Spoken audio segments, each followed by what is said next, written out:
Massachusetts, we have something that's called the right to repair law, which forces car makers to allow access to your vehicle's data. So then you can go to any auto body shop you want for repairs. It's a really helpful rule. Now there's a growing push for companies to make it easier for you to repair other technology as well. NBC 10 consumer investigative reporter Bianca Beltran shares the effort on Beacon Hill designed to help consumers.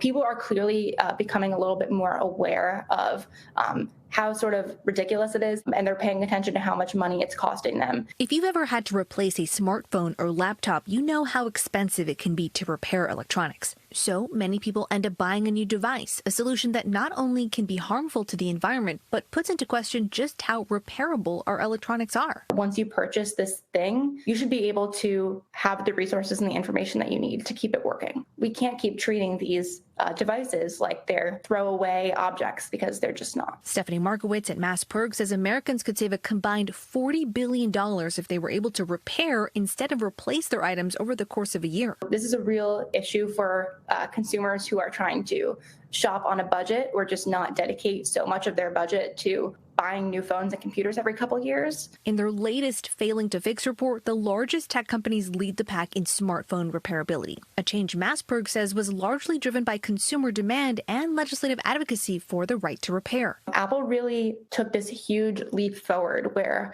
the iPhone 16 is really one of the most repairable mainstream cell phones to be released. When manufacturers are making those repairs easier, they're really tapping into that, increasing awareness from consumers that this is a problem. Laws protecting consumers' ability to seek out independent repairs for their appliances is spreading across the nation. In Massachusetts, pending legislation filed by Representative Adrian Madero and Senator Michael Brady would give consumers the right to repair for digital devices like phones, laptops, and tablets. When your battery stops taking charge, doesn't mean that you need to go throw out this phone and drop the $800 on a whole new one. It might mean that you should be able to go and replace that battery with a repair technician.